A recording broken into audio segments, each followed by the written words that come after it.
일생 동안 당신이 반드시 읽어야 될 100권의 책 일당백 호국 보훈의 달 특집 고대의 어벤져스를 찾아서 오늘 고대 영웅들을 플루타르코스 영웅전을 통해서 한 분 한 분 저희가 소환하고 있습니다. 저희가 지난 1부에서는 테세우스, 테세우스를 다뤘고요. 이제 2부엔 좀 더 많은 분들이 등장을 좀 해야 되겠네요. 테세전환에서 좀 더 빨리 한번 진도를 빼보도록 하겠습니다.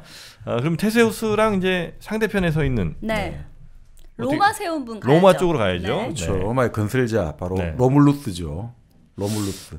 로물루스. 근데 제가 이게 쭉 이게 듣다 보니까 테세우스도 제가 그 이윤기 선생님의 그리스 로마 신화에서 읽었고 로물루스도 좀 본 것 같고요. 그다음에 나왔던 수많은 인물들의 관계나 이런 게 그리스 로마 신화에서 있던 걸 제가 본 것 같거든요. 그러면 그리스 로마 신화라는 게 이 플루타르코스 영웅전에서 발췌해갖고 만든 책인 거예요? 어떻게 되는 겁니까? 그건 아니고요. 그러니까 우리가 뭐 우리도 그렇습니다만 신화라든지 전설 민담들이 막 다양한 책에도 나오잖아요. 그러니까 이런 관련되는 그리스 로마 신화 관련된 여러 가지 이야기들은 아주 많이 나오고 있는데 그 대표적으로 이제 책으로 나온 게 우리 일리아드, 오디세이아, 바로 호메로스. 거기도 보면 신화가 나오잖아요. 파리스가 나오고 아프로디테 나오고 그런 것들에도 좀 나오고 그리고 여러 그 판본들이 나오는데 지금 우리가 대중적으로 그리스 로마 신화하는 거는 볼핀치라는 볼핀치? 볼핀치라고 그 이제 바로 그리스 로마 신화를 나름 판본을 정리한 사람이 있는데 그 19세기인가 그럴 거예요. 그래서 그 사람 거를 지금 이제 우리가 국내에 많이 소개된 그리스 로마 신화는 대충 그쪽에 이제 입각해가지고 우리가 하고 있고요. 사실 이건 다양한 이야기 나오거든요. 예를 들어서 뭐 헬레네 같은 경우도 그 전쟁 바로 트로이 전쟁의 이제 원이 된 헬레네 같은 경우도 제우스의 딸이라는 이야기도 있고 또 아니다 인간의 딸이다. 그러니까 다양하거든요 이게. 그러니까 다양한 판본들이 다 존재하니까 이것들에서 뭐 다 각각이 해가지고 이제 다양하게 나오는 거죠. 그러니까 플루타르코스 영웅전 같은 경우는 그 작가인 바로 플루타르코스가 기본적으로 내가 뭐 어떤 전쟁사를 다 쓰고 이런 게 아니라 영웅의 삶을 통해 가지고 그 영웅의 삶의 어떤 그 영웅의 특성이랄까 영웅의 위덕이랄까 이런 것들을 사실은 뭐 역사적으로 아주 다 쓰기보다는 근데 자기는 최대한 이제 이거를 그 당시 어떤 다양한 판본들 다 저기는 한 명의 어떤 이야기를 여러 판본이 나와요. 누군가는 이렇게 기록했다 이걸 다 놓고 있는데 뭐 근데 될 수 있는 대로 신화적인 거 배제하려고 하는 거죠. 그러니까 수많은 뭐 민담 전설 이런 것들이 당연히 서양에도 많이 내려오고 있었는데 한 1세기쯤에 플루타르코스라는 사람이 한번 집대성에서 이제 한 50명으로 추려놨고 영웅전 관련된 거죠. 영웅 관련된 그리고 이제 아주 신화적인 거 완전 빼고 좀 나름 그래도 기록이 남아 있고 나름 될 수 있는 사람들 그러니까 인간적인 우리가 말하는 히스토리아의 전통 바로 헤로도토스도 그 역사에서 그런 책들을 썼잖아요. 기원전 한 5세기 사람이었나 그러니까 그런 것들이 다 뒤섞여 가지고 그 책들이 많이 나온 거죠. 그러다가 이제 한번 19세기쯤에 다시 한번 볼핀치가 그리스와 로마 시대의 뭐 신화 같은 것들을 집대성 한번 해서 쭉 정리해 놓은 게 이제 우리가 흔히 알고 있는 그리스 로마 신화라는 거고. 알겠습니다. 자, 그러면 이제 로마로 갑니다. 로물루스. 그렇죠. 로마란 이름 자체가 이 사람 이름으로 나온 거죠. 로물루스에서 따온 거죠. 근데 이제 이것도 이 책에는 그러니까 바로 플루타르코스 입장에서는 다양한 설이 나오는 거죠. 로마는 강력하다는 뜻으로 로마가 나오기도 하고 또 이제 그 로물루스가 이제 이 도시를 우리가 흔히 아는 게 그 로물루스가 자기 이름 따서 로마를 지었다. 근데 로물루스가 태어난 거에 대해서도 설이 많은 거예요. 또 그냥 태어날 수 없잖아요. 그렇죠. 특별하게 태어나야지. 어떻게 태어났는데? 그러니까 결국 여기도 우리 예전에 뭐 그 유아 부인이 주몽 해모수 해가지고 결국 그렇게 나오잖아요. 뭐 알을 놓으니까 뭐 알을 짐승들이 품어줬더라. 여기도 비슷한 거죠. 결국 로물루스와 레무스라는 상동이 형제가 태어났는데 결국 늑대가 젖을 먹어 키웠다. 늑대 이것도 어디서 많이 들어본 것 같지 않아요? 늑대 소년 많이 있죠. 송중기입니다. 근데 이제 그게 그런 이야기를 하죠. 그게 늑대를 이제 그거 하는데 그게 사실 또 이제 동물의 젖꼭지를 루마라고 불렀다는 거예요. 늑대도 그러니까 그래서 이 늑대 그 젖을 먹고 자란 그 로물루스이기 때문에 로마다. 이름이 로물루스가 됐다 이런 거예요. 근데 이제 그거보다는 오히려 그러니까 이제 늑대가 진짜 늑대가 아니라 그러니까 젖꼭지를 다 이제 웬만하면 늑대 루마 들어가니까 그런 거 아니겠냐. 뭐 그런 여러 가지 설도 있습니다. 네. 그래서 어떤 늑대라는 그러니까 이제 그 표칭되는 여성이 또 길렀다. 뭐 여러 가지 이제 있는데 그 로물루스는 대충 그래도 여기 책에 보면 어느 정도 그 연대는 추정은 되고 있어요. 한 기원전 8세기 정도로. 지금부터 한 2700년 이렇게 보시면 될 것 같아요. 로마의 건국대하고 비슷하게 되는데 뭐 첫 번째 이제 보통 로물루스 할 때 나오는 게 이거죠. 알바니아의 왕 타르케티우스가 있는데. 알바니아? 네, 알바니아. 알마니아 아니고요. 아니 그걸 설마 모르겠. 그러니까 알바니아면 약간 좀 훨씬 더 윗동네. 아니 옆으로 이제 가면 되는 거죠. 이탈리아 반도가 있잖아요. 네. 그럼 옆쪽으로 가다 보면 이제 우리 알바니아가 있지 않습니까? 그렇군요. 이탈리아 북쪽에 하여튼 오른쪽이죠. 그렇죠. 네. 옆으로 이제 아드리아해 옆쪽으로 있는 거죠. 그러니까 알바니아 왕 타르케티우스가 있는데 이 사람이 이제 난로에서 불을 쬐고 있는데 그 어떤 환영처럼 한 남자가 나타나는 거예요. 환영으로. 그래서 딸 보고 가까이 하라고 하니까 딸이 싫다 이래 된 거예요. 시녀를 대신 이제 환영하고 가까이 된 거죠. 그러니까 시녀가 결국 그 태기를 느끼고 상등의 아들 낳으니까 그 바로 타르케티우스 왕이 저 애를 버려요? 들판에 버려서 죽여라 했는데 아시다시피 이제 참아 죽일 수 없어 강가에 든다는 거죠. 강가에 또 띄워보냈구나. 여기는 띄우진 않고 그러니까 늑대가 찾아와 젖을 먹이고 새들이 먹이를 물사 주어서 애들이 자라났고 그래서 애들이 자라서 타르케티우스 왕을 습격해서 죽였다. 그래서 로마를 만들었다. 이렇게 하나가 있고요. 근데 이렇게 하면 좀 너무 이 동물하고만 연결되잖아요. 이래 되면 로마의 역사적 정통성이 좀 약하잖아요. 자, 이러면 어떻게 해야 되느냐? 자, 이렇게 해서 그리스하고 연결을 합니다. 그리스? 네, 결국 그리스를 결국 이제 물리친 거잖아요, 로마가. 그런데 그리스가 결국은 그 트로이 전쟁에서 패퇴시킨 도시가 바로 트로이잖아요. 그래서 본래 자기들은 누구의 후손이냐? 트로이가 그때 함락될 때 트로이를 떠났던 바로 왕가의 후손이 아이네아스가 있다 이거죠. 그 아이네아스가 이제 지중해를 떠나가지고 우리가 흔히 말하는 누굽니까? 여왕 키토하고 그 로맨스를 태우다가 결국 그 카르타고에서 벗어나서 나는 나의 길을 가야 된다 해서 그 로마로 왔다 이거죠. 그래서 그 아이네아스에서부터 이어진 혈통이 있다 이거죠. 그 혈통이 누구냐면 누미토르와 아몰리우스 형제에 왔다 이거죠. 누미토르와 아몰리우스. 근데 이 아몰리우스는 자 어떻게 제안하는 거야. 우리 재산을 반으로 나누자. 그리고 왕위하고 이런 거 재산을 나누자 할 때 이 참 이 누미토르라는 사람이 조금 눈앞에 지금 바로 보는 권력에 현혹되는 것 같아요. 나는 왕위를 가질래. 근데 아몰리우스는 그래 나는 재산을 가질래. 누가 이기겠습니까? 권력이냐 재력이냐. 뭐니 해도 뭐니 아니겠어요? 결국은 권력이지. 재력이 이기는 거야. 그래요? 그래요? 아니 옛날에는 권력이 이기는 거 아니에요? 그런데도 이때는 아주 강력한 권력이 아직 형성이 안 됐잖아요. 가부장적인 강력한 권력. 그러니까 이 바로 아몰리우스가 이 돈을 가지고 결국은 다 이제 용병을 사든지 뭐 했겠죠. 그래서 결국 그 왕국을 다 차지하게 된 거예요. 그런 다음에 그럼 누미토르는 딸을 하나 갖고 있는데 조카딸이죠. 이 조카딸이 또 애를 낳으면 또 문제가 생길 거잖아요.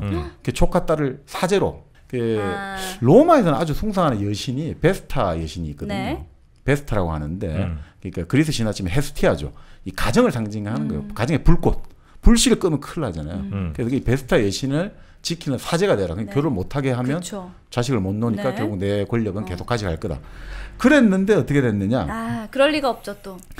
또 어디선가 또 쓱 오지 또 누가. 그러니까 그렇죠. 그러니까 아이를 가졌고 그래서 신하를 시켜 버렸고 진짜 광주리가 아이를 담아가 강을 흘렸는데 거기가 이제 어느 지역에서 멈춘 거죠. 이 모세 이야기가 다 비슷해요. 키루스 모세 이야기 다 그 페르시아 메디아의 키루스 이야기 다 비슷한데 그래서 결국 거기서 상동이가 젖을 먹고 자랐다. 그 아까 말씀드린 루마라는 것들 이런 것들 결국 뭐 이런 것에도 이름이 나온 것 같아요.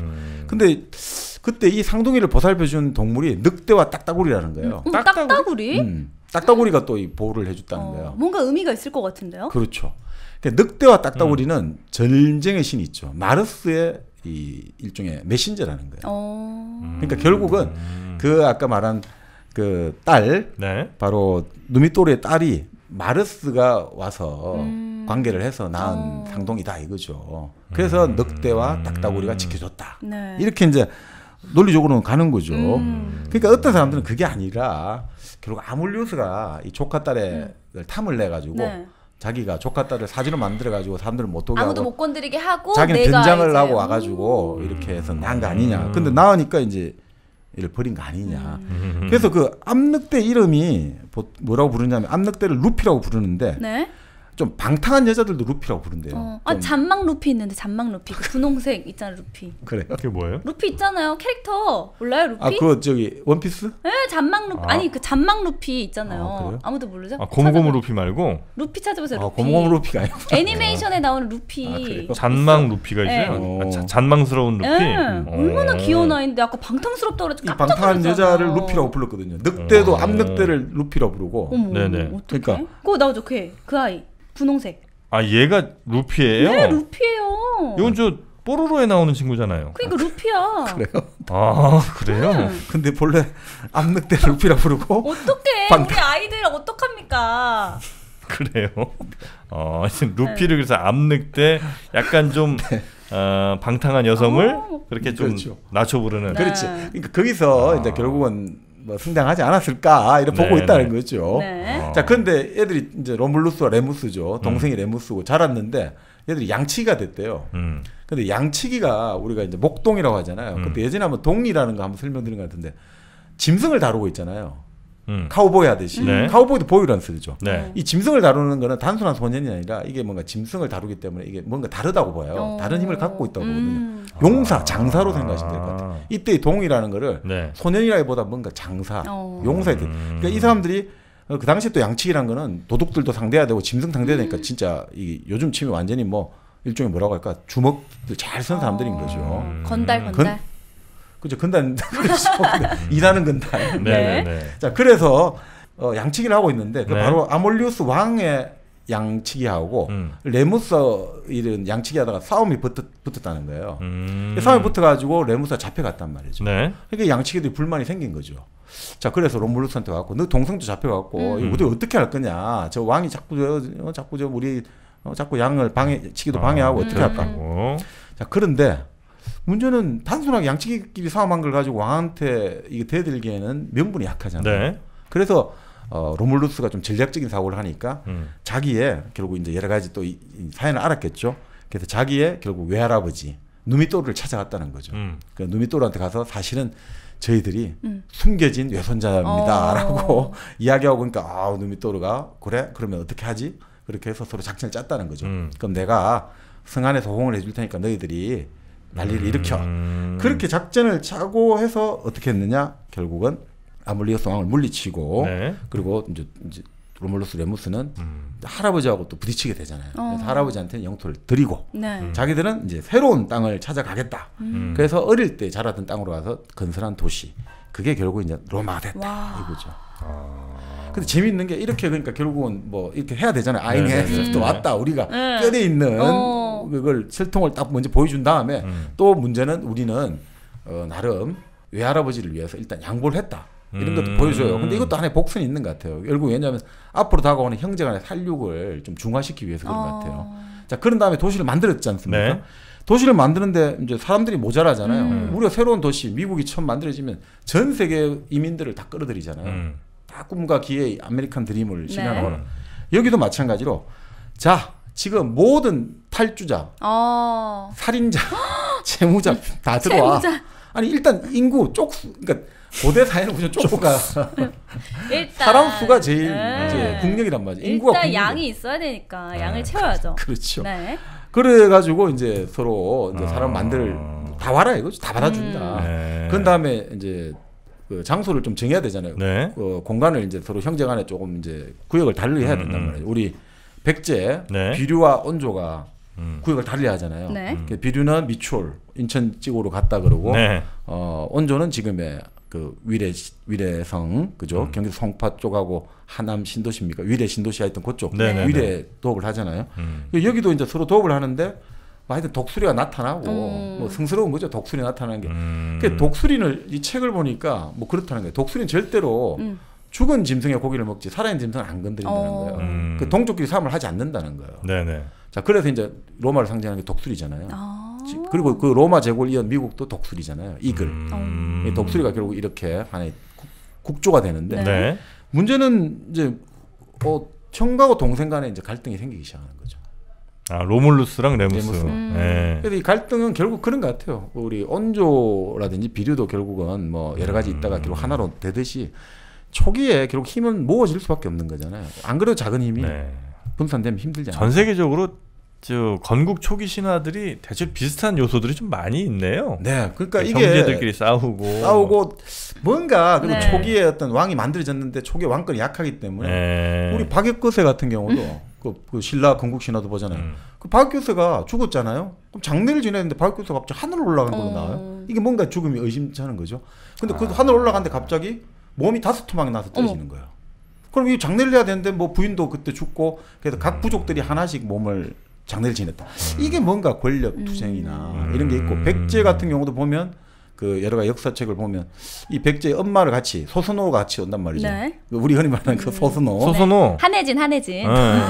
그래요. 이해가 확 되죠. 네. 비류와 온조의 엄마로 나오잖아요. 근데 동명왕의 이제 부인을 하다가 결국 유리가 오니까 내려온다 이런 식으로 나오잖아요. 그것도 여러 판본이 있습니다만. 근데 거기서도 애매하게 나와요, 사실. 비류와 온조도 이게 뭔가 자연스러운 게 아닌 걸로 약간 추정이 되거든요. 자, 그런데 어쨌든 결국 어떻게 되냐면 이게 여기서 이렇게 나와요. 동생이 형의 성벽을 쌓고 하는 거를 비웃고 뭐 이렇게 하다가 결국 형이 동생을 죽이는 거예요.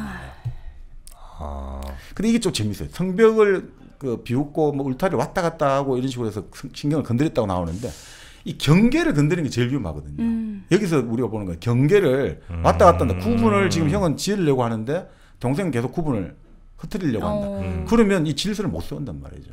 질서를 세운다는 걸 보여줘야 되거든요. 아, 그래서 로물루스가 레무스를 죽이는 거군요. 네. 그러니까 이게 사실은 그러니까 어느 나라 어느 지역이든지 건국을 할 때는 있잖아요. 초석적 폭력이라고 하거든요. 그러니까 나라가 세운다는 건 뭐겠습니까? 자, 그동안에 지금 이 좁은 지역에서 막 폭력들이 일어날 거 아니에요. 근데 그 폭력을 폭력을 끝장내는 폭력이 등장해가지고 딱 그 나라를 만들어요. 다 죽여야겠죠. 다 그런 다음에 그게 초석적 폭력이라죠. 이 폭력이 필요한 거죠.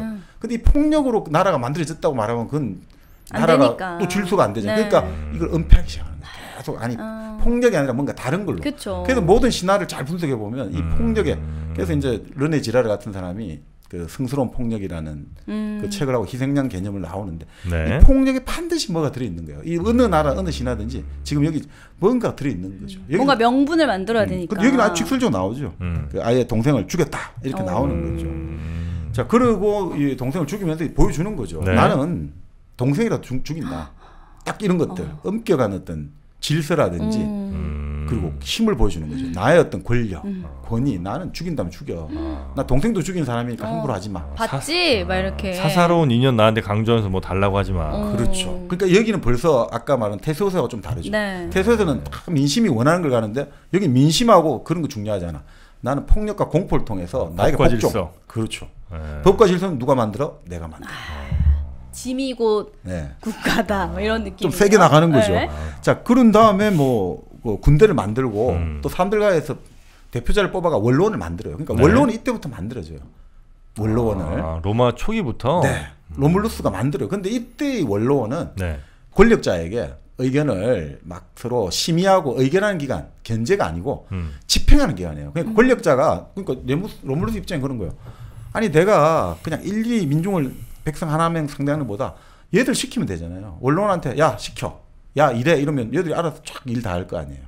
실질적인 내각 같은 건가요? 그 집행기관이라고 보시면 될 것 같아요. 여기서는 우리가 생각하는 원로원이 초기에는 이름은 같은 원로원이라고 할지라도 초기에는 우리 지금 국회나 의회가 아니라 지금쯤 행정부 기능을 하고 있다. 집행만 한다. 그러니까 지금 로물루스가 무슨 명령을 내리면 지시를 하면 그 집행하는 기관. 그렇게 생각하시면 될 것 같아요.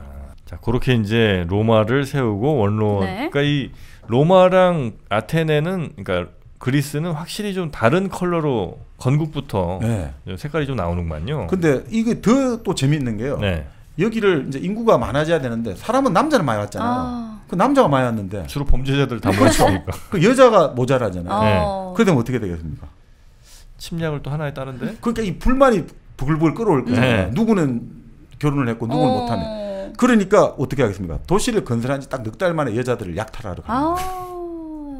그 지역이 바로 그게 바로 사비니. 예. 그 어디예요? 그 바로 이제 근처인데 로마 옆에. 거기는 이제 스파르타 출신 사람들이 아주 강건하겠죠. 그 사람들이 만든 개척한 도시인데 어떻게 하냐면 이 사람들이 강건한 동네잖아요. 네. 그러니까 처음에 우리 도시 만들었으니까 뭐 그렇게 잔치를 한다고 축제한다고 그냥 놀러 오고 무기는 들고 오지 말고 그 부부끼리 부부 동반해 오세요. 어머. 딱 그렇게 다 하는 거죠. 부부 동반 다 딸님 데리고 오고 네. 가족까지 다 같이 오세요. 무기는 들지 말고 우리 내 술 타고 음식 대접하겠다. 그런 다음에 딱 신호가 떨어지니까 칼들이 되고 남자들 목에 칼들이 된 거죠. 네. 야 죽고 싶어 아니면 순수히 갈래. 그래서 그 여자들 다 뺏기고 남자들 사람들이 다 쫓겨나는. 아니 근데 이때 굉장히 재미있는 일 중에 하나가 이때 딱 신호를 주면은 그 이제 남자들이 이제 옆에 있는 여자분들을 한 분씩 이제 들썩 이렇게 안아가지고 도망치는 거예요. 납치를 하는 거잖아요. 근데 이게 하나의 결혼식 날의 풍습으로 이어졌다고 하더라고요. 우리 예전에 그런 얘기 있잖아요. 첫날 밤에 이 신랑이 신부를 안아서 이렇게 문턱을 신랑이 이제 들어서 이렇게 넘는 이런 풍습이 되게 아름다운 거라고 생각했잖아요. 근데 이렇게 무서운 얘기였던 거야. 납치예요, 납치. 그렇죠. 약탈혼이죠.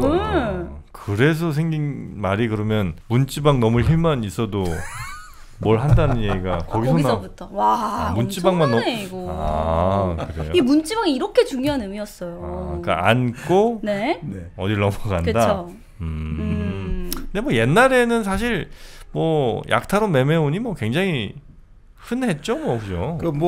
그 예전에 아주 오래된 영화인데 7인의 신부들인가 그 미국 영화도 그런 약탈혼 비슷한 걸 좀 다룬 거죠. 네네네. 서부 시대 때 워낙 여자가 모자라잖아요. 그러니까 총각으로 죽은 남자들이 얼마나 많겠습니까? 그 카우보이들이나 그 광부들이나 그러니까 그런 데서 오히려 그런 영화들 보면 그 여자들에 대해서 좀 관심 안 가지는 게 남자답다 이런 식으로도 나오죠. 뭐 그러니까 친의 신부 같은 약탈혼도 나오고 그러니까 워낙 여자가 모자라니까. 그래서 여기에 풍습이 또 하나 이제 더해지는 게 그 신부의 머리타래를 창 끝으로 이렇게 딱 나누는 풍습 역시도 그들의 결혼이 애초에 이 전쟁과 적대 행위로부터 시작되었음을 나타내는 징표로서 처음 시작이 됐다고 해요. 머리 묶은 거를 창으로 이렇게 싹 가르는 거? 네, 아니 이렇게 뚫는 거 말하는 거 아니에요? 창으로 가리마 탄다고 생각하시면 돼요. 창으로 가리마를 탄다. 그런 전통들도 이제 로마에서 시작이 됐다. 바로 이때 이제 사비니의 여인들을 약탈해 오면서 됐다는 거죠. 참, 아니 사비니 가만히 있나? 그러니까 사비니에 가만히 있겠습니까? 근데 아니 심지어 부부도 있었다잖아요. 그러니까 이제 부부는 오히려 더 좋아했을 수도 있다. 그거는 확실하지 않습니다. 우와, 해방이다 이렇게? 그렇지만 이제 고대에서는 여인이 고대 사회에서는 여인이 아주 중요한 재물이니까 내 재물에 손상이 갔고 내 재물이 도난당했기 때문에 이건 참을 수 없는 못 참죠. 그러니까 이제 결국은 절치부심해가지고 힘을 키웠던 거죠. 그래서 타티우스라는 아주 맹장을 사비니에 내세워가지고 반격이 들어간 거죠. 전쟁이 벌어진 거죠. 전쟁이 벌어졌는데 이제 도저히 안 되는 거죠. 그러니까 로물루스가 이제 전략적으로 퇴각을 해야겠다. 근데 퇴각할 때 이 로물루스가 머리가 좋은 사람이란 말이죠. 자기 그 아녀자들은 그러니까 그 부녀 이제 자기 처자식은 두고 남자들만 가려고 했거든요. 그때 이제 퇴각할 때 여인들이 나온 거죠. 그래서 그 여인들이 나가 중간에 절규를 하는 거죠. 가족이잖아요.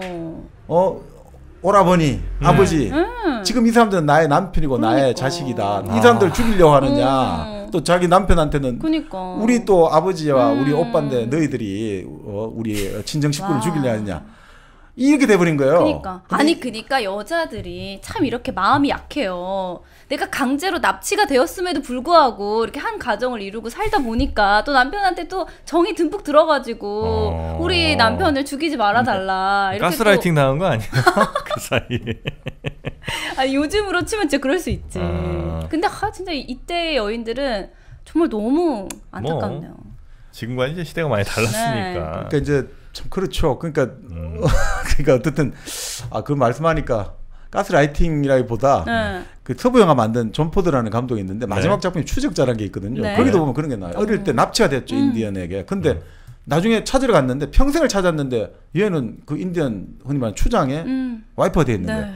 그러니까 이게 참 같이 가져야 돼. 이게 참 힘든 거예요. 물론 마지막에 그러니까 이건 뭐 나중에 보면 뭐가 진실이고 뭐가 선이고 악인지를 모르겠어요. 그러니까 이런 것도 그렇지 않겠어요. 그러니까 이 부인 입장에서는 내가 진짜 급박과 어떻게 보면 완전 납치 유괴됐지만 근데 지금 애를 낳아 키우고 있으니 이게 지금 전쟁이 벌어지니까 이 애가 죽고 당장 지금 내 아이들이 죽거나 내 남편이 죽는 일보다는 차라리 아휴. 근데 로물루스가 사실 나갈 때 후퇴를 할 때 같이 데리고 나가야 되잖아요. 처자식. 그렇죠. 근데 일부러 그걸 머리를 쓴 거란 말이죠. 이 여인들의 뭐 그런 이야기가 나와요. 뭐냐면 이 처자식을 두고 나가야지 이제 쫓겨 나가면서도 복수심을 불태울 거다 내 병사들이. 그렇잖아요. 내 이제 처자식이 찾아야 된다. 만약에 죽으면 만약에 처자식이 죽으면 또 더 분노심에 불탈 테고. 그거 있고 그 다음에 또 저기서 이 결국 자기의 딸들 아니냐 이거죠. 딸이고 자기 부인들인데 그치. 함부로 어떻게 하지 못할 거다. 이런 계산을 했다. 여러 방향으로 진짜 머리를 엄청 썼네요. 로물루스가. 그렇죠. 그러니까 자기 동생까지 죽일 만큼 냉혈한이고 냉혹한 사람인데. 그래서 결국 그게 맞아 떨어진 거죠. 그래서 결국은 이 어떻게 되겠습니까? 결국은 휴전이 성립하고 정전 협상이 되고 결국은 같이 우리 통합해버리자 된 거죠. 통합이까지 가요? 같이 그냥 합쳐가지고 처음에는 그러면 바로 사비니의 타투스가 왕해라 된 거죠. 그렇게. 그래요? 왕자를 사비니 쪽에 줘요? 근데 뭐 상관없다는 거죠. 왜냐하면 자 사비니는 혈연 중심이잖아요. 근데 자기는 천하에 별 흔히 말하는 족보도 모르는 사람 가지고 다 자기는 왕국을 만든 사람. 맞아. 누가 얘기했어요? 자기 그 리더십.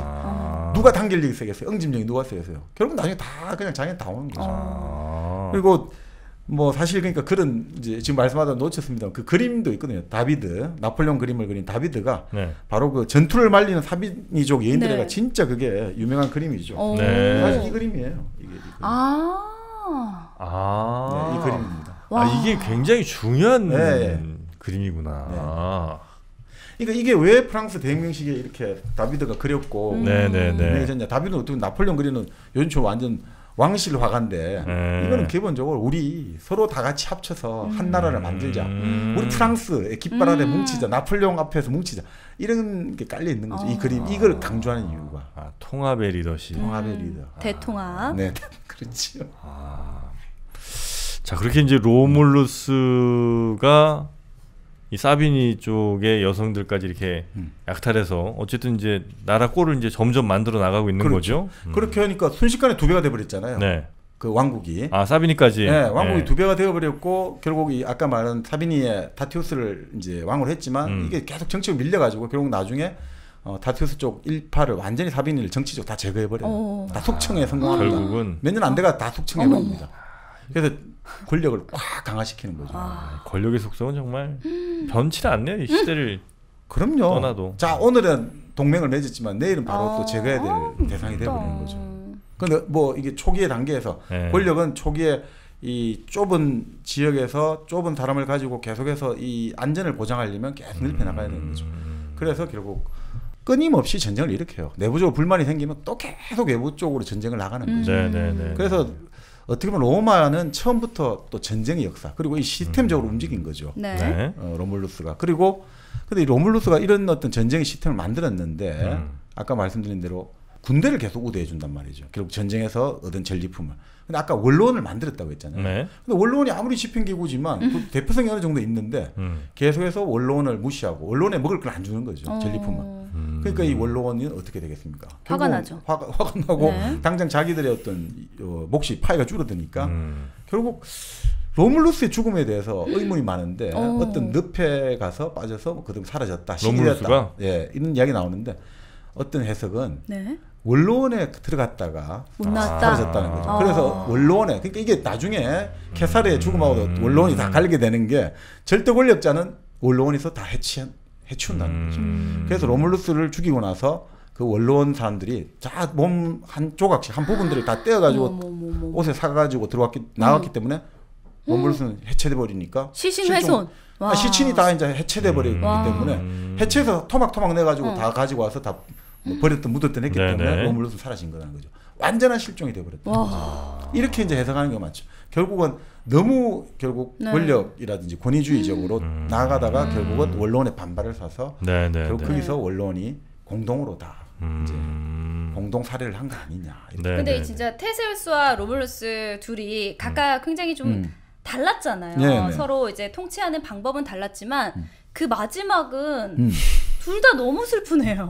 그러니까 한 명은 너무 민주주의 성격이 너무 강했고 한 명은 또 독재적 성격이 너무 강해가지고 이게 결국 좀 이렇게 된 거 아니냐. 근데 이제 물론 이제 플루타르코스 입장에서는 구조적인 입장보다는 둘의 어떤 성격적인 결함. 그리스의 철학, 그리스의 사람들의 특징은 사람이 가지고 있는 일종의 그 하마르티아가 있다고 하거든요. 그러니까 성격적 결함이 있다고 보는 거죠. 그러니까 아무리 어떤 위대한 사람, 영웅도 그 성격적 결함이 있다. 예를 들어서 뭐 오이디푸스 같은 경우는 그렇게 똑똑하고 이런데 이게 절제를 못하고 한 번씩 확 그 성격이 막 불같이 타오르는 거 있잖아요. 욱하는 성격. 그런 것들이 결국 아버지하고 이제 채찍을 맞으면서 갑자기 욱해가지고 사람을 죽이게 만든. 이런 성격적 결함이 있는 거다 이거죠. 그러니까 결국은 로물루스 같은 경우는 동생한테 한 행동, 그리고 테세우스 같은 경우는 아까 말씀드린 그 히폴리투스 아들한테 한 행동들, 그러니까 그런 것들이 결국 앞뒤 안 가리고 자기가 어떤 그게 결국 운명을 만든 거 아니냐. 결국 뭐 예전에 헤라클레이토스 말문 때나 그 성격이 운명이라는 거죠. 그 운명이 따로 있는 게 아니고 성격이 운명이다. 성격의 결함, 그게 아까 뭐라고 그러셨죠? 하마르티아. 그 반대말이 뭔지 아세요? 하마르티아 반대말? 네, 뭐죠? 범교 텔레코무니스라고 있는데 범교 텔레콤이라고 있습니다. 네, 깜짝 놀랐습니다. 네, 미안합니다. 결함 없는 곳, 결함 없는 우리 핸드폰 개통 장소 어디가 있겠습니까? 범교 텔레콤. 어디에 있는 거죠? 이건 이제 상암동에 있죠. 네, 우리 지금 핸드폰 쓰고 계시죠? 그럼요. 예, 그 이제 2년 다 됐잖아요. 다 됐죠. 예, 그럼 이제 갈아야 되잖아요. 그때 가야 할 곳이 바로 이 범교텔레콤이라는 곳인데, 여기가 6월이 아무래도 또 인터넷의 달, 호국 보훈의 달 아니겠습니까? 그래서 SK 브로드밴드가 아닌 다른 통신사 인터넷 사용 고객들께 사은품을 어마어마하게 쏜답니다. 예, 어마어마하게 뭐 그냥 수백만 원대 쏘는 것 같아요. 뭐 정확하게 안 나왔습니다만 어마어마하게 쏘고 있는데, 그래서 여기서 최적의 조건, 최고 좋은 조건으로 인터넷 변경하셔도 괜찮고, 아니면 이제 그 스마트폰, 아이폰 같은 거 요즘 뭐 잘 없는 경우도 많잖아요. 아이폰 12 다 있고요. 그리고 특히 이제 다른 통신사나 다른 기기 쓰시던 분들이 아이폰으로 이렇게 오실 때 혜택들이 또 많답니다. 혹시 아이폰으로 갈아타실 분들 계시면 지금 범교텔레콤으로 한번 가보시면 좋은데, 꼭 나 상암동 안 사는데 걱정할 필요가 없습니다. 카카오톡 플러스 친구에 범교텔레콤을 추가해 보시면 친절하게 카카오톡 24시간 상담. 24시간이요? 새벽 4시에도 꽤 안 있습니다. 주무셔? 안 주무셔요. 네, 바로바로 2분 내로 답변이 오니까. 2분 확실하죠? 범교텔레콤 꼭 카카오톡 추가 해보시기 바라겠습니다. 범교텔레콤, 여러분의 이익이 그 대리점의 이익보다 우선한다는 철학으로 핸드폰 개통 그리고 인터넷 개통을 해드리고 있는 범교텔레콤입니다. 저는 한번 가봐야 될 것 같습니다. 이제 슬슬 오셨나요? 교체할 시기가? 저는 휴대폰이 오래돼가지고 한 6년 쓰셨어요. 한 6년까지는 아니고 5년? 그래서 꽤 오래돼가지고 진짜 오래되셨다. 진짜 오래되셨어요. 그래갖고 좀 돌아가는 게 신기할 정도인데 이런 분들은 반드시 한번 범교텔레콤부터 방문해 보시기 바라겠습니다. 자, 로물루스의 최후까지 저희가 이제 봤고요. 이제는 다른 영웅도 한번 가봅니까? 그렇죠. 그래서 저는 물론 플루타르코스 영웅전에 아주 뭐 좋은 영웅들이 많고 뛰어난 영웅, 아주 탁월한 영웅이 많은데 개인적으로 좀 재미있게 본 사람이 솔론이거든요. 솔론. 네. 아주 명쾌한 그 판결, 명쾌한 해결책을 내주셨던 분이 솔론은 아니죠? 비슷하네요, 그죠? 그건 솔로몬입니다. 그런 건 헷갈리지 마세요. 아니, 헷갈리시는 분들 계실 수 있어요? 자, 솔론은 뭐죠? 그러니까 솔론은 사실 우리가 현인이다, 현자다 이런 말 쓰잖아요. 현자의 대명사 솔론이에요. 맞네요. 네네네. 그러니까 헷갈리기가 얼마나 쉬워요? 그런데 솔로몬도 그렇고. 솔론도 현명한 사람이죠. 특히나 이제 솔론 같은 경우는 이제 법을 완전히 새로 개혁을 했거든요. 솔론의 개혁이라고 하는데, 사실 아테나에 그 솔론 전에 그 드라코라고 하는데, 드라콘의 범주라면 드라코니언 하면 지금도 아주 가혹한 잔혹한이라는데, 이 드라콘이 법을 만들었는데, 성부문헌법을 기원전 한 7세기 전이죠. 인터넷 밈 중에 그런 거 있습니다. 드라콘을 출동시키면 어떨까? 모르시죠? 처음 들어봐요. 그럼 아마 우리 채팅창 보시면 여러분도 알고 계셔야 됩니다. 그만큼 이 사람은, 그러니까 이 사람의 법은 잉크로 쓴 게 아니라 피로 쓴 거다. 그러니까 뭐 그런 거 있잖아요. 좀 게으르게 해도 사형. 그다음에 뭐 야채나 과일을 훔쳐도 사형. 대부분 다 사형이에요. 거짓말해서 사형? 사형. 어머, 왜 이렇게 단호해요? 그러니까 뭐 그만큼 이제 초기의 법률이 그러니까 법이라는 게 우리가 뭐 그때도 말씀했습니다만 한비자 법과 할 때 법이 형법이거든요. 죄를 주는 거란 말이에요. 죄를 주는 것들. 그러니까 벌을 주고 하는 거기 때문에 죄에 대해서 벌을 주는 거니까 네. 권력자가 아무래도 잔혹 권력을 과시해야 되고 질서를 잡는 그런 측면 같습니다. 그런데 그 바로 드라콘의 어떤 가혹한 법률을 그 개혁해가지고 아테나의 어떤 또 민주적인 뭐라고 할까 일종의 잘 어떤 입법이 될 수 있게 만든 사람이 바로 솔론이거든요. 네. 그래서 뭐 사람들이 서양에서는 뭐 예를 들어 어떤 의원을 소개할 때 아 우리 시대의 솔론입니다 이러면 아 이 사람은 최고의 국회의원이다, 최고의 입법가다 이렇게 보시면 되는 거죠. 우리 아까 그 부자 뭐였죠? 너는 부자가 될 것이다. 크로이소스. 네. 부자는 크로이소스. 아주 똑똑하고 이제 현명한 사람은 솔론. 네. 그렇죠. 그러니까 정치가는 사실은 서양에서는 솔론이다라는 말을 들으면 그게 최고의 칭찬. 최고의 어떤 무한한 찬사가 되는 거죠. 솔론. 뭐한 사람 뭐 많이 했어요? 그러니까 솔론은 뭐 그 이 시대 어떤 아테나의 특징이 다 그런데 시인이자 정치가이자 군인이고 뭐 그런 그렇게 보시면 될 것 같아요. 진짜 요즘 유행하는 엔잡러들이 많아요. 그리스에 보면. 이때 당시는 뭐 다 같이 하니까. 다 같이 하니까.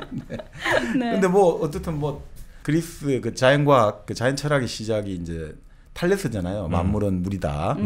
그 탈레스하고도 친구로 지냈고 뭐 그런 식으로 그러니까 다양한 사람들과 교류도 나눴고 아까 말한 우리 리디아의 왕 크로이소스를 만나가지고 아주 행복에 관해서 이야기도 나누기도 하고 이솝하고도 우리 이솝하고도 교분이 있었다. 뭐 이런 이야기 나오죠. 비슷한 시대 사람들이군요. 네. 그러니까 솔론 같은 경우는 뭐 조금씩 다르긴 한데 기원전 한 630년에서 560년. 그러니까 거의 한 70 정도 그죠 수를 누렸으니까 나름 뭐 그렇게 나쁘진 않았던 거죠. 자, 그 솔론 같은 경우는 한번 보면요, 집안은 뭐 아주 좀 명문 집안인데 재산은 한 중류 정도. 그냥 뼈대 있는 집안인데 뭐 재산이 중산층 정도가 될 것 같아요.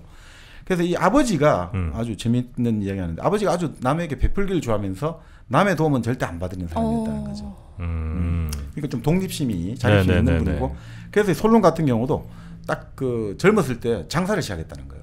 제일 처음에 장사를 시작했다. 장사도 했었어요? 그러니까 돈을 벌기 위해서가 아니라 지식과 경험을 쌓기 위해서.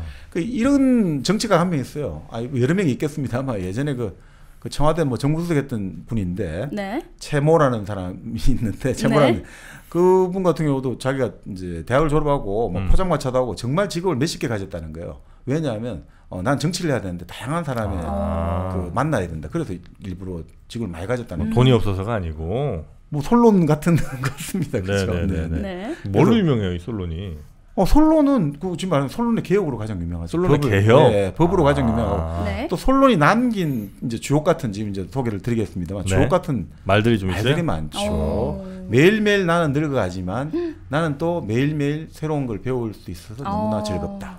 뭐 이런 이야기도 있고 내가 이제 또 늙어가면서 또 좋은 것은 그 뭐 술이 있어 좋고 또 아름다움이 있어 좋고 뭐 그런 식으로 이제 그런 아주 이제 뭐라고 할까 노년의 어떤 그 소박한 즐거움이랄까 이 삶을 누리는 어떤 태도를 보여주는 거죠. 그 우리 어르신들 저 톡에서 많이 오가는 말입니다.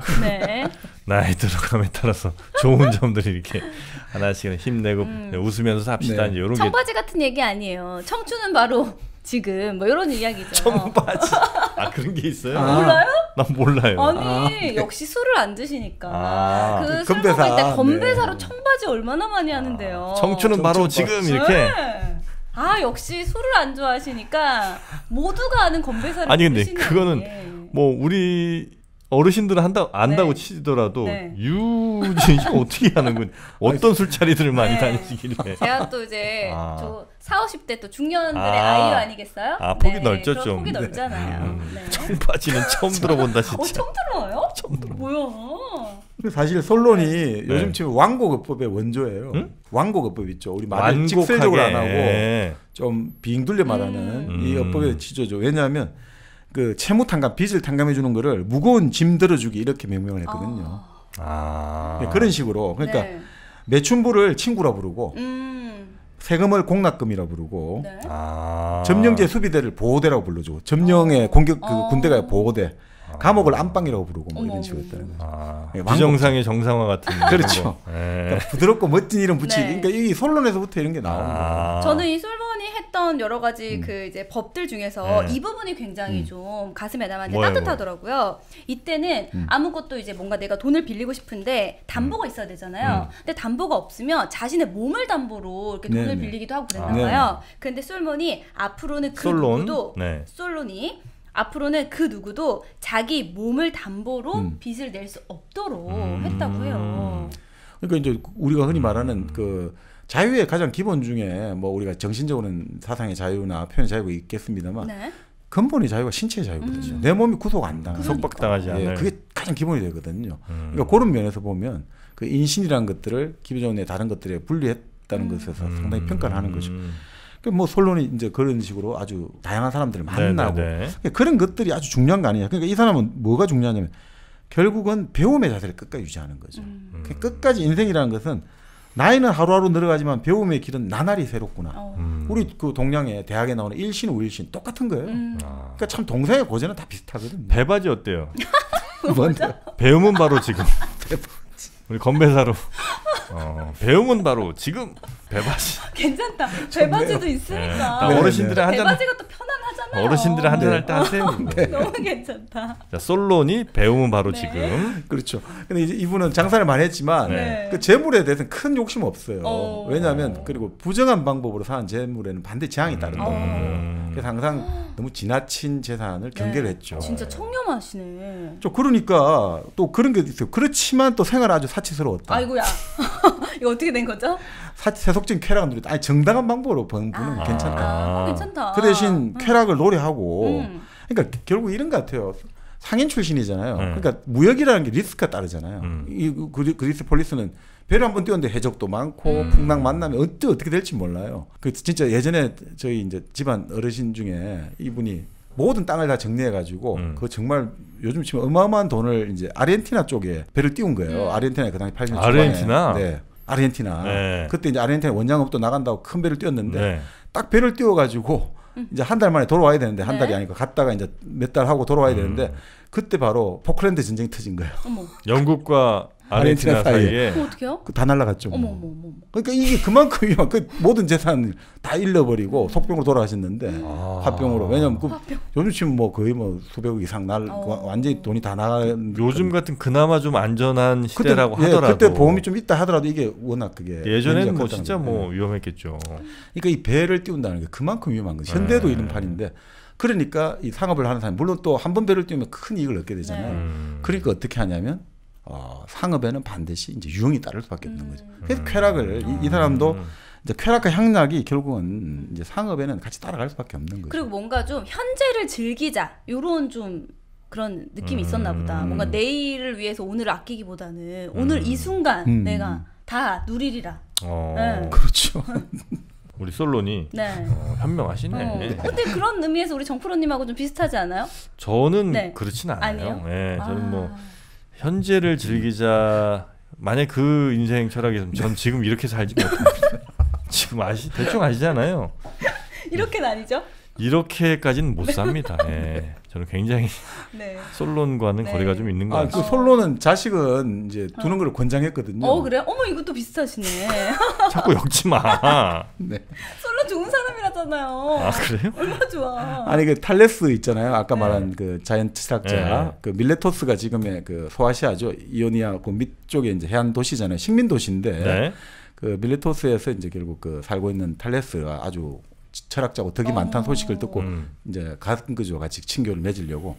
근데 탈레스가 독신이로 자식을 안 두고 있으니까 왜 아들 안 두냐고 자식 좀 두라고 하는데 탈레스가 아무 말을 안 해요. 그러더니 탈레스가 뭐 어떤 수작을 하나 꾸미는 거예요.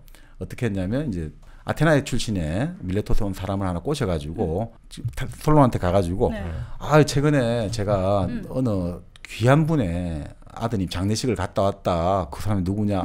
그분은 근데 지금 뭐 외국에 나가가지고 장례식 참석을 못하고 이름이 뭐냐니까 솔론이다. 그러니까 막 완전히 가슴을 찌어뜯고 비탄에 빠지잖아요. 어떻게? 근데 그때 탈레스 나타나가지고 봐라 이렇지 않느냐. 그러니까 당신같이 침착하고 이런 사람도 자식이 그거 했다면 이렇게 비탄하니까 내가 그래서 안 두는 거다.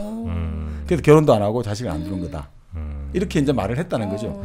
그런데 이제 우리 바로 플루타르코스가 여기에 대해서 엄청나게 비판을 하더라고요. 엄청나게 비판을 해요.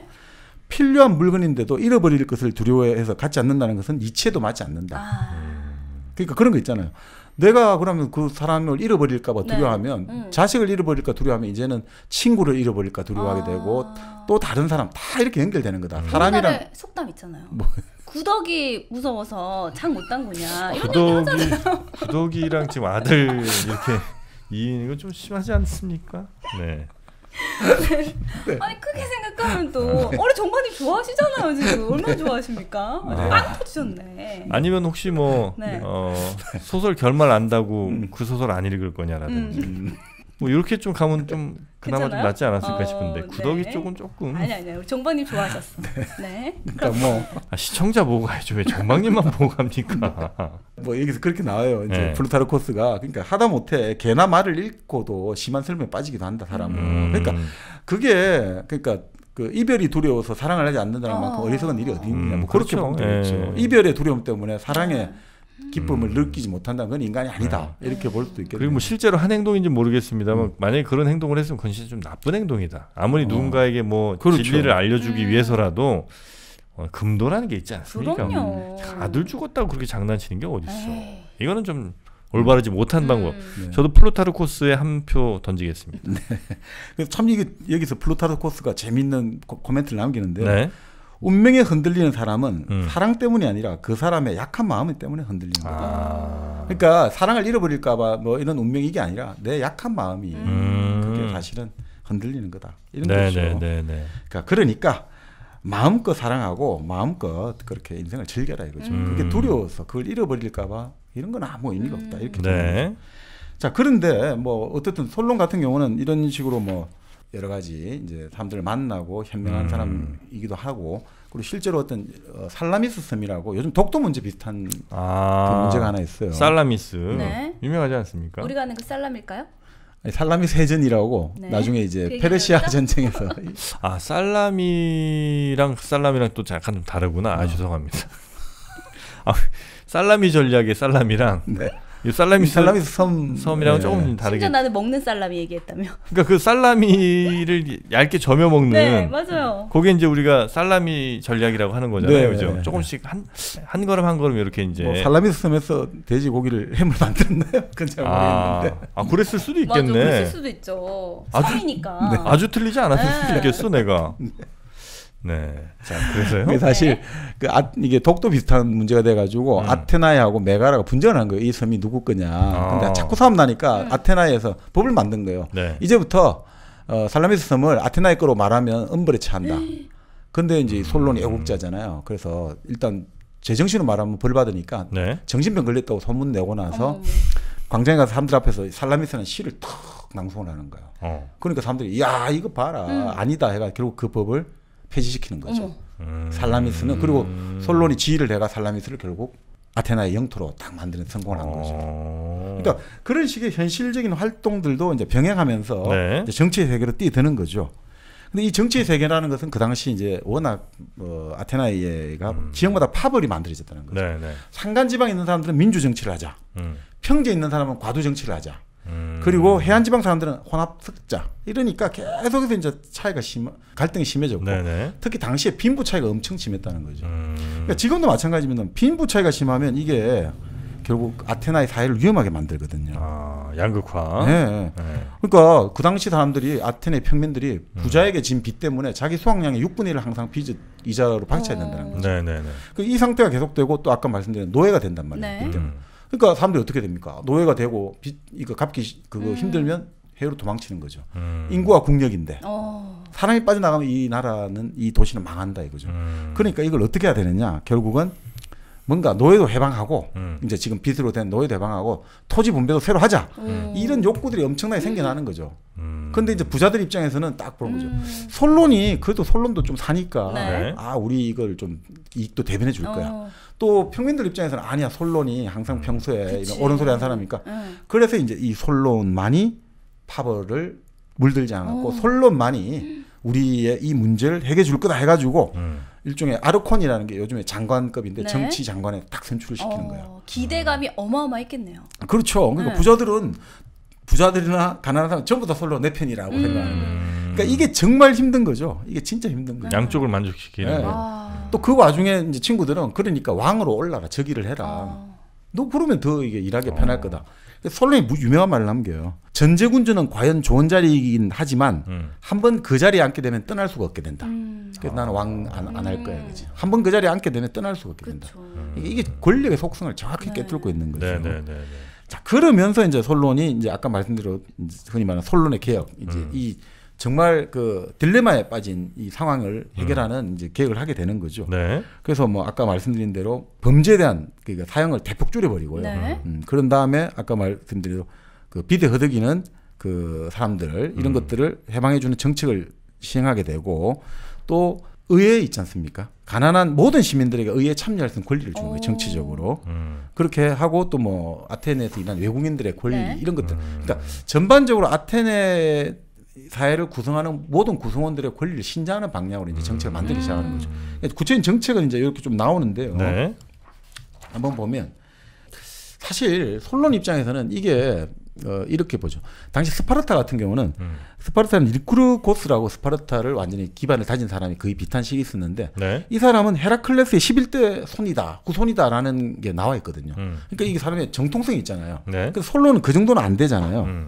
그러니까 솔론은 그 정도 안 되기 때문에 이게 집안이 좋다 하더라도 그 뭐 중산층이니까. 그러니까 정말 이 솔론은 시민들의 지지와 인기에 의존할 수밖에 없던 거죠. 시민들의 지지와 인기에.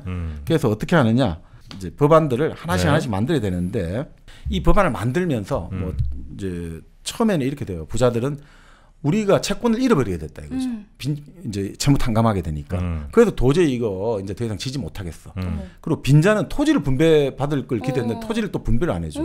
그러니까 또 이게 이제 문제가 돼서 네. 그래서 처음에는 이제 또 역풍을 맞다가 그렇지만 결국 이제 이 정책들이 하나씩 이제 집행이 되는 과정에서 결국 이 정책이 가장 맞다라고 해서 그것들이 결국 이제 나중에 인정을 받게 된 거죠. 하나씩 보면요. 자, 형법적으로 보면 재판의 판결을 배심원이 내리게 만들었다는 거죠. 재판의 판결을. 본래는 아르콘 아까 말한 자기 같은 사람이 그냥 내가 딱 판결하는 거예요. 원님 재판, 우리 사또가 재판을 하고 끝나는 건데 네. 이제는 배심원이 이제 내리게 만들었다는 거죠. 그러니까 모든 이제 재판이 재판소에 소송하도록 그 배심원들 결국 시민들이 뽑히잖아요. 배심원제가 그때도 있었어요. 그 우리 소크라테스의 변명, 그 배심원들을 시민들에서 뽑아가지고 결국 소크라테스가 그 사람들에게 내가 좀 대중에 영합해야 되는데 아니 나는 아니다 해가 결국 죽게 되잖아요. 그러니까 내가 안 죽였어. 나한테 그래요. 그때 독살 그거 먹었잖아요. 그쵸? 네. 먹고 독배. 빙빙빙 돌아가지고 아주 우아하게 돌아가셨잖아요. 그때부터 돌아갔다는 말이 나오는 거군요. 돌아다녀가지고. 네. 근데 이게 재밌는 게 본래 우리가 성문법은 기본적으로 명확해야 되잖아요. 우리가 법을 공부하셨으니까 법 조문은 공부하셨어요? 잠깐. 명료해야지 우리가 이게 돼야 되잖아요. 서로 해석상의 명료성을 어떻게든 가야 되는데. 그렇죠. 일부러 솔로는 이 법정을 애매하게 만들었어요. 왜냐하면 그렇게 해서 결국 배심원, 이 재판소의 권위를 높여준 거죠. 결국은 재판 다 해야 돼. 이 조항 갖고는 몰라. 일단 재판에 붙여야 돼. 그렇게 해가지고 힘을 여기 실어준 거죠. 그러니까 이게 참, 이게 나중에 나폴레옹은 그 나폴레옹 이제 법전 만들었잖아요. 사람들이 만들 때 법은 명료하게 만듭시다 할 때 나폴레옹이 애매모호하게 만들라고 지시하거든요. 그래야 권력자, 내가 최종 유권에서는 내가 하기 때문에 권력자가 하기 때문에 내가 할 황제가 해야 되니까 법은 애매모호하게 만들어. 결정은 내가 해. 귀에 걸면 귀걸이, 코에 걸면 코걸이 이렇게. 그렇죠. 네, 거기서 나옵니다. 근데 그게 약간 또 좋을 때도 있어요. 맞아. 왜냐하면 그러니까 반딧고 권력자만을 위해서가 아니고 항상 어떤 법을 만들면 그 법을 묘하게 빠져나가려는 애들이 당연히 있지 않겠습니까? 그렇죠? 그 이익이 있을 테니까. 근데 이제 그럴 때 예를 들어 이런 배심원이 있고 법이 좀 두루뭉술하게 돼 있으면 누가 보더라도 이건 유죄야. 근데 어떤 명료한 법에는 이게 유죄로 되지 않을 수 있으니까 이럴 때는 사람들이 그 배심원들이 얘는 이 짓은 누가 봐도 이건 나쁜 짓이야 라고 판단한다면 그 지금 유죄를 줄 수 있는데 만약에 아주 명료하게 이제 우리처럼 법이 구체적으로만 돼 있으면 그것만 빠져나가면 죄를 물을 수가 없으니까 분명히 죄를 지고 나쁜 짓을 한 것 같은데 처벌 못하는 일들이 있거든요. 반대도 있겠죠. 좀 구제해 줄 수도 있고. 그러니까 그래서 이제 법이 물론 이제 명료한 게 대체로 이제 많은 경우에는 이제 더 유리한 것이긴 하나 가끔 이 법을 빠져나가는 미꾸라지 같은 인간들에게는 그런 판단이 오히려 좀 적절할 수도 있겠다. 뭐 예를 들어 가지고 이렇게 배심원의 판결에 의존한다면 새로운 이제 판례라든지 새로운 법원들이 만들어지는 거잖아요. 그렇죠, 그렇죠. 그러니까 지금 말씀대로 뭐 그런 예전에 한번 그런 그 생각나는데, 그러니까 한 아름다운 여인이 이 이제 재판장에 서게 됐는데 사형을 받게 된단 말이죠. 방법이 없어요. 변호를 해줘야 되는데, 그러니까 이게 규정대로 하면 분명히 사형인데 이게 어떻게 해야 되냐 고민하다가 갑자기 이제 변호인 역할을 맡은 사람이 이 여자한테 다가가서 옷을 다 찢어버린단 말이죠. 그래서 올루드로 만들어요. 그런 다음에 배심원들이 호소하는 거죠. 신이 만든 이런 아름다운 육체를 어떻게 인간의 손으로 우리가 처벌할 수가 있는, 처형할 수가 있는가? 이건 신이 만들었다. 신이 만든 몸을 어떻게 우리가 인간의 손으로 이 몸을 분리할 수가 있느냐? 해서 결국 또 만들어지잖아요. 그런 식의 새로운 뭔가를 만들어내기에는 이런 게 유리할 수 있겠다는 생각이 듭니다. 그분이 그래서 나중에 비너스의 모델이 됐다는 얘기도 있습니다. 네. 그 정도면 또 인정을 해줘야죠. 또 쉽지 않으니까. 네. 네. 신이 내렸으니까. 네. 그렇죠. 그리고 이제 이런 어떤 이제 근대적인 어떤 이렇게 뭐라고 할까요? 형사 사법 어떤 원칙하고 비슷한 게 많은데, 지금까지는 예를 들어 범인을 피해자만이 고발할 수 있고 고소할 수 있는 거잖아요. 아, 근데 제3자. 그렇죠. 피해자를 대신해서 누구든 범인을 고발할 수 있게 만든 거죠. 그러니까 솔론이 이런 질문을 받았어요. 사람이 살기에 가장 좋은 도시는 어디냐라고 질문을 받으니까 딱 한마디였어요. 피해를 당하지 않은 사람들도 피해를 입은 사람들과 똑같이 범인을 벌 줄 수 있는 도시가 가장 살기 좋은 곳이다. 이게 누구나 다 같이 연대감과 서로의 어떤 같은 우리는 공동체 구성원으로 너가 당한 고통은 내가 당한 고통이야 라는 사회가 좋은 사회라는 거죠. 그래서 제3자도 고발할 수 있는 거예요. 그러니까 이런 것들이 서로 이제 고통을 나눠가지고 서로 아끼자, 이런 의미에서 아주 형사적인 의미에서 아까 말한 항소가 가능하게 되고 이런 제3자의 고발이 가능하게 돼가지고 이게 공동체의 어떤 결속력이랄까, 유대감, 이런 것들을 많이 시대를 굉장히 앞서갔네 이분은. 이게 벌써 그 기원전 6세기 사람이에요. 기원전 6세기. 지금부터 몇 년 전이에요? 2500년, 600년 전이에요. 시대를 많이 앞서간 건지 아니면 그 뒤에 사람들이 시대를 많이 역행을 시킨 건지 모르겠습니다만 굉장히 많이 앞섰네요. 그러니까 이게 뭐 형사적으로도 지금의 어떤 근대의 어떤 형사 원칙하고 이런 일맥상통하는 측면도 많고요. 민법도 재밌어요. 민법 같은 경우도 그 유산 상속 받을 이제 여자가 결혼을 했는데 남편이 불구잖아요. 그러면 남편의 친척 중에 다른 남자와 결혼하여 자식을 낳을 수 있다, 이런 법을 제정한 거죠. 이거는 진짜 좀. 아니, 내가 유산 상속 받아야 되는데 이제 자식을 못 낳잖아요. 그럼 이제 유산이 다 남자네 가족 누군가에게 그냥 갈 수 있으니. 이거는 굉장히 그 여성분 그러니까요. 내게 그 당시로서는 굉장히 획기적인 법안이겠네요. 그런 것 같아요. 그러니까 또 자식 낳을 능력이 없는 남자가 여자의 재산을 탐내서 결혼할 경우는 처벌을 받게 하는 거예요. 근데 그 능력 없는지는 어떻게 하나? 그러니까 어떻게 확인해? 그건 사후적으로 확인될 수도 있겠죠. 사후적으로. 아니 여자가 말하면 되잖아요. 능력이 없다. 아예 그냥 이게 잘 안 되면 아니 그 자식 낳을 능력이라는 것들을 이제 우리 광의적으로 했어요. 그럴 때 이제 테세우스 같은 사람들을 이제 그렇죠. 신당에 모셔놓고 세우스. 근데 아내에게 권리를 줘요. 그는 남자에게 벌을 받고 아내는 어떤 권리가 있냐면 다른 남자와 결혼을 하여 아이를 낳게 한다는 거예요. 그래서 그 애초에 남편에게 정신적인 벌을 또 같이 준다. 이렇게 돼 있어요. 그러니까 너가 말이야 그런 식으로 속이고 결혼한 거 아니냐. 그러니까 이 여자는 다른 남자 결혼한 애를 낳아가지고 내가 좀 정신적으로 고통을 받아, 이렇게 하는 거죠. 여성 인권에도 굉장히 관심이 좀 있으셨네. 네, 그리고 결혼할 때 보통 이때도 지창금을 가지고 왔나 봐요. 지창금을 못 가지고 가게 한 거예요. 딱 신부는 갖고 와야 되는 게 옷 세 벌하고 그 다음에 약간의 살림살이만 가져가죠. 정해줍니까? 네, 딱 그 정도만. 옷 세 벌이요? 옷 세 벌. 그리고 약간의 뭐 그릇이나 우리 요즘 지금 숟가락 젓가락 정도 이것만 가져가라는 거예요. 왜 그러냐면 솔론이 참 진보적이에요. 결혼이란 돈으로 사고 파는 게 아니라는 거예요. 이 돈으로 지금 흥정하는 게 아니다. 결혼은 뭐냐? 남녀가 같이 살면서 아이를 낳고 사랑을 하는 것이기 때문에 절대 지창 가지고 가면 안 된다는 거예요. 좋은 거 아닙니까? 2500년 전에. 옷세벌 에르메스 거로 갖고 와라. 거기에다가 이제 요즘에 뭐 사자 명예훼손 가지고 말이 여러 가지 참 그런 지금도 그런 뭐 한 번씩 이제 신문 나옵니다만 죽은 사람을 비난하지 못하는 규정을 만들었어요. 사자 명예훼손 금지. 그러니까 이 솔론의 생각은 그런 거예요. 망자에게는 덕담이나 하는 거다. 이미 죽은 사람에게 대해서 우리는 더 이상 가혹하면 안 된다. 설령 그 사람이 뭐 좀 나쁜 짓을 했을지라도. 그러니까 떠난 사람을 욕하지 말자. 이건 뭐 그런 의미도 있는 것 같고 또 반대로 생각하면 어쨌든 돌아가신 분이니까 그거를 반박할 기회조차 없잖아요. 좋은 말씀이네요. 그렇죠. 그래서 난 사실 그런 의도로 한 것도 아니고 뭐 이렇게 얘기할 수도 있는 살아있다면 할 수 있는데 근데 죽었으니까 변호할 어떤 기회가 없으니까 그런 거 못하게 했을 수도 있겠다. 그런 생각이 좀 듭니다. 역시 좀 입법적 마인드. 역시 법을 배우신 분이라 다르네요. 1년 배웠다. 1년. 그것도 재밌는 게 요즘 지금 모욕죄도 신설했거든요. 그래요? 그 살아있는 사람을 공개적으로 그러니까 이제 집에서 혼자 담벼락 보고 욕하는 건 괜찮은데 공연성. 그렇죠. 여러 사람 앞에서 욕하는 거는 벌금. 근데 이때 벌금형이 약한 게 아니고요. 이때 벌금형이 아주 센 거거든요. 이 벌금 경제적인 부담이 크기 때문에. 왜 그렇게 그러면 이 공개 욕하는 게 벌금을 줬냐? 이 솔론의 생각이 재밌어요. 노용을 참지 못하고 이 분노를 막 터뜨리는 것은 분출하는 것은 사람이 교양이 없고 자기 승리가 살았다는 것을 드러내는 거다. 이러면 시민이 안 된다는 거죠. 우리 시민은 항상 그거를 절제할 줄 알아야 된다. 그리고 잘 품격 있게 품격 있는 용어로 순화해서 말을 해야 된다. 그것이 결국 우리가 항상 그렇잖아요. 그리스 아테나에서 토론을 할 때 기본적으로 그 토론의 방식은 이제 대화거든요. 대화라는 것은 싸움이 아니란 말이죠. 대화를 통해서 해야 된다. 그렇기 때문에 정치는 곧 대화지. 정치는 욕을 하고 비난을 하고 무력이 들어가면 안 된다.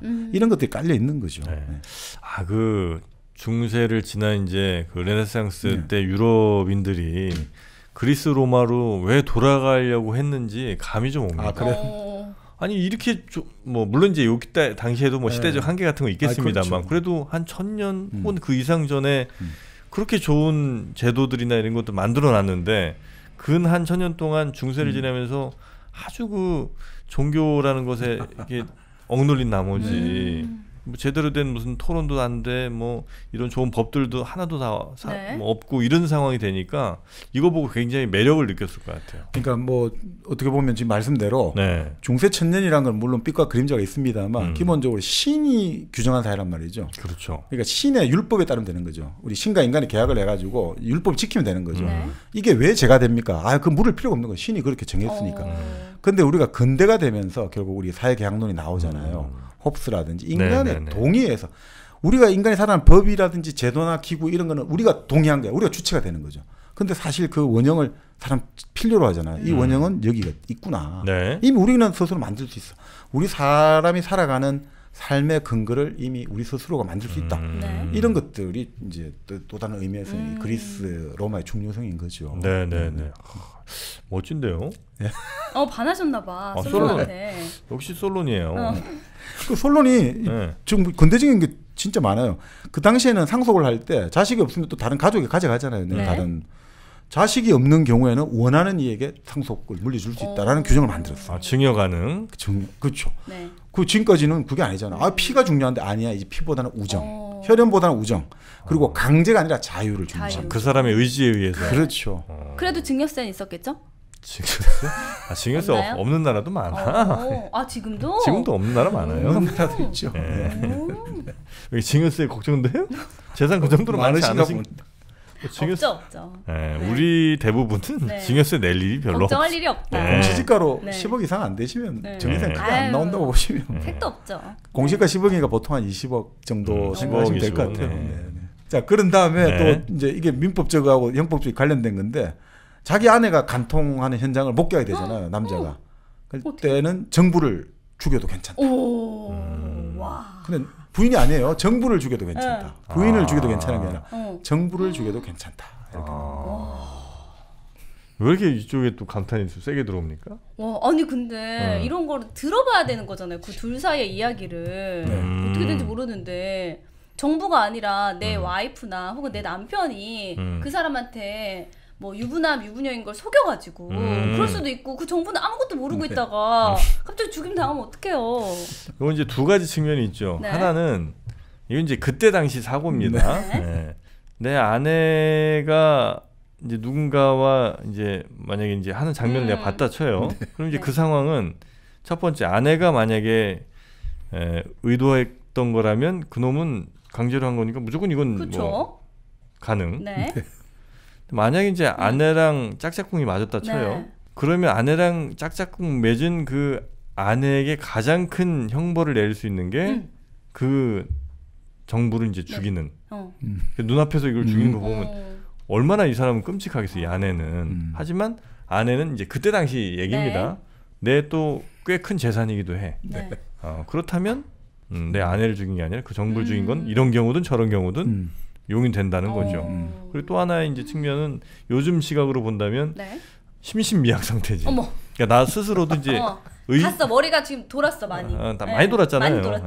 그러니까 이때 당시 흥분해서 살해한 것에 대해서는 죄를 묻지 않겠다. 뭐 이런 거 아니겠습니까? 뭐 그렇죠. 근데 이제 요즘 뭐 근대의 의미, 지금의 의미에서 심신미약은 정말 완전히 그 CCTV나 이런데 완전히 얘가 미쳤구나라는 게 찍혀 있을 정도를 입증해야 되고요.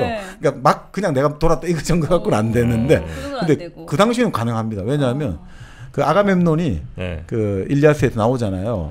내가 그 누굽니까 영웅 아킬레우스가 내가 싸움 안 하겠다. 누가 뭐 내 지금 그 브리아이스를 달라고 하니까 그때 뭐 이런 이야기 하잖아. 애초에 내가 그런 말 했던 게 내가 내 정신이 아니라 뭔가 들어와서 그렇다. 뭔가 쉬었다 우리 말은. 그러니까 그런 식으로 해서 그러니까 이게 사람들이 그런 식으로 인정하는 거예요. 내가 내 정신이 아니었어. 그때 질투의 그 여신이 나에게 여신을 그 나에게 망령을 심어줬기 때문에 그러니까 이 내 탓이 아니야. 라고 이제 말하는 거에 익숙해 있었거든요. 그러니까 이제 그러니까 충분히 그 당시에는 그 심신미약으로 간주가 충분히 가능했을 겁니다. 네. 그리고 그 정도 상황이 됐잖아요. 그러면 이제 남편이 왔잖아. 그럼 적어도 정부는 도망이라도 갔었어야 돼. 근데 그것조차 모를 정도로 몰두하고 이랬다면 이거는 못 참는다는 거예요. 네. 과도한 몰입은 위험하다 이거죠. 많이 위험합니다.